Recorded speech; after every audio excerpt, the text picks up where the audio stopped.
C'est-à-dire que souvent, par exemple, ils vont acheter des biscuits, ils vont acheter, mais quand on regarde, par exemple, le coût d'un paquet de biscuits, quand on le ramène au prix au kilo, ça fait peur. On est loin des prix pratiqués de fruits et légumes. Mais souvent, ils n'ont pas cette faculté d'aller réfléchir de cette manière-là. Ce n'est pas leur domaine. Donc, après, c'est vrai que quand on regarde le prix au kilo, il y a un certain coût, mais on peut céder de différentes choses. C'est-à-dire qu'on peut se dire minimum, en tout cas, un fruit frais par jour, et les deux autres, on peut le prendre par le biais de fruits cuits, comme des compotes, qui vont être plus accessibles.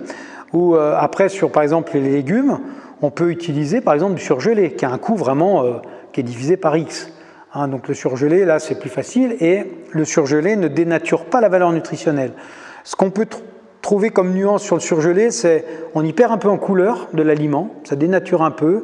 Sur on va dire sur la texture, si on prend un haricot frais, un haricot surgelé, l'haricot surgelé, il va faire un peu la tête, et puis on perd un petit peu en goût.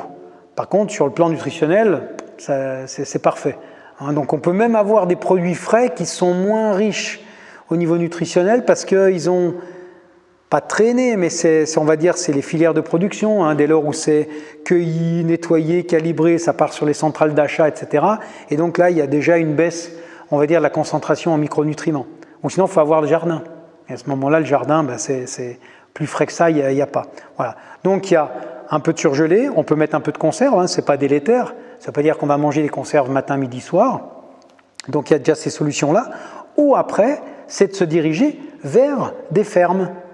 Maintenant, de plus en plus, on a développé, c'est du cultivateur au consommateur. On fait tomber tout, on va dire, les intermédiaires, et là, le prix est divisé par X aussi. De plus en plus, on a même carrément maintenant comment on appelle ça, par exemple le cultivateur, l'éleveur, etc., qui se rassemblent dans des coopératives, effectivement, où il y en a, par exemple, il y a le crémier qui, lui, vient une fois par semaine tenir la caisse, mais il vend aussi les légumes, il vend tout ça. Un autre coup, c'est le cultivateur, etc. Et donc, ça permet vraiment, alors là, de réduire les coûts de manière monstrueuse. D'accord, très bien.